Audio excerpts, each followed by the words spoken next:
میں آپ کو دے دوں گا بلکہ ڈبل پیسے دوں گا جتنے آپ کے لگے ہیں، تو آپ اس طرح کریں، اس طرح نہ کریں، یہ جھگڑے نہ پیدا کریں۔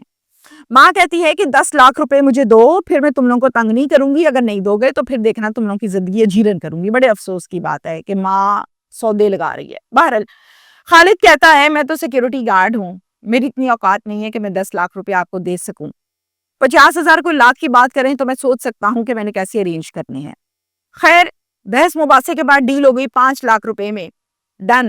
اور یہ 5 لاکھ روپے گھر کا 1-5 بیچا خالد نے، گھر میں بیوی کے زیورات بیچے اور کچھ اہم چیزیں تھیں ان کو بیچا، 5 لاکھ روپے ٹوٹل ارینج کیے، اور ارینج کرنے کے بعد اس نے دوبارہ سے رابطہ کیا اور بتایا کہ میرے پاس پیسے ہو چکے ہیں، آ کے پیسے لے لیں۔ پیسے ان کو دیے گئے، معاملہ رفو چکر ہو گیا، لڑکی لڑکا اپنے گھر آ گئے، یعنی مایا اور اس کا شوہر گھر آ کے زندگی آرام سے پرسکون گزارنے لگے، زندگی کے تمام مسائل حل ہو گئے۔ ایک دن مایا نے ساس سسر کو کہا کہ میں تو شادی کے بعد موٹی ہو رہی ہوں، تو میرا دل چاہتا ہے کہ میں واک کروں تاکہ باڈی جو ہے وہ شیپ میں رہے، اور گھر کے سامنے ہی تو ہمارا گراسی گراؤنڈ ہے۔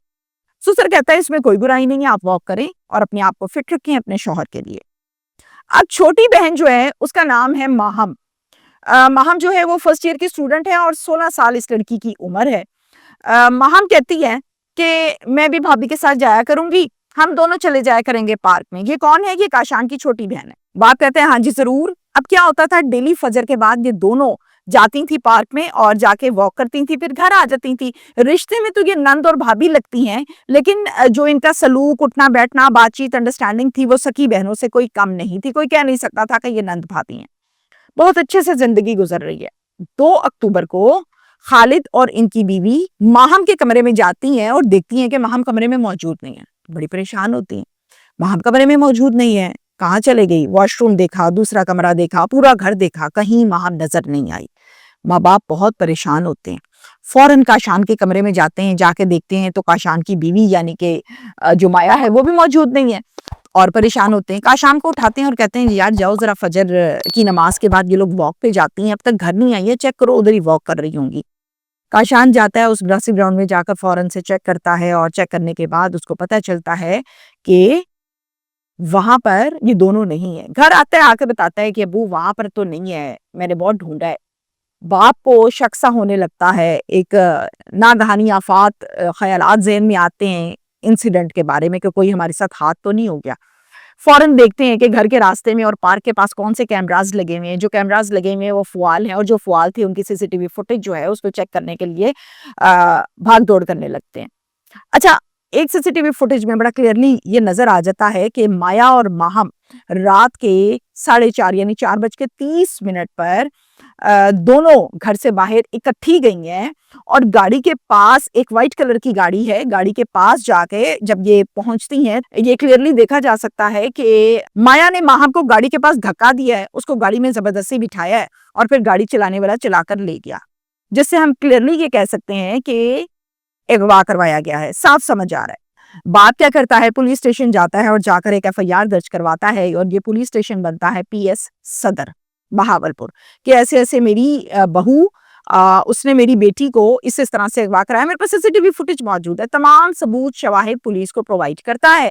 پولیس پرچہ درج کرتی ہے، FIR دے دیتی ہے، اور پھر تفتیش کرتی ہے۔ تفتیش کے بعد جو حقائق سامنے آئے وہ بڑے ہی حیران کن قسم کے تھے، اور بہت حیرانی ہوئی مجھے کہ رشتوں کی اوقات، عزت کچھ رہا ہی نہیں ہے، بدلہ، نیگیٹیوٹی، فضولیات۔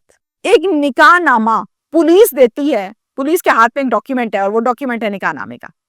پولیس کہتی ہے کہ ہمارے پاس نکاح نامہ آ گیا ہے، ماہم کہیں اغوا نہیں ہوئی، اس نے واسیب نامی لڑکے کے ساتھ کورٹ میرج کی ہے۔ پولیس کیا کرتی ہے، وہ نکاح نامہ دیتی ہے لڑکی کے باپ کو، یعنی ماہم کے باپ کو، کہتی ہے کہ یہ دیکھو جی نکاح نامہ، آپ کہتے ہیں اغوا کیا ہے کسی نے۔ باپ سارا کچھ سننے کے بعد حیران، ہکا بکا، پریشان، کوئی جواب نہیں، جینے کا کوئی مقصد نہیں، کچھ سمجھ نہیں آ رہا۔ خالد کہتے ہیں کہ یہ سارا کچھ میری بہو نے کروایا ہے، اس نے میری بیٹی کو ورگلایا، یہ پارک میں لے کے جاتی تھی، اس کو اس طرف اس نے لگایا ہے، اور ورگلا کر اس نے اغوا بھی کروایا ہے، اور یہ سب جو ڈاکیومنٹس مجھے دکھا رہے ہیں آپ لوگ، یہ سب کے سب جو ہیں فیک ڈاکیومنٹس ہیں، اس میں کوئی حقیقت نہیں ہے۔ مجھے میری بیٹی کا پتہ ہے، میری ہاتھوں میں پلی بڑی ہے، میں نے پیدا کیا اس کو، تو میں اپنی بیٹی کو بہت اچھے سے جانتا ہوں، مجھے میری بیٹی سے ملوائیں، میں ملوں گا, بیٹھوں گا, بات کروں گا تو میں مانوں گا کہ ہاں یہ سب کچھ ٹھیک ہے. ابھی تک آپ لوگ میری بیٹی پر الزام لگا رہے ہیں.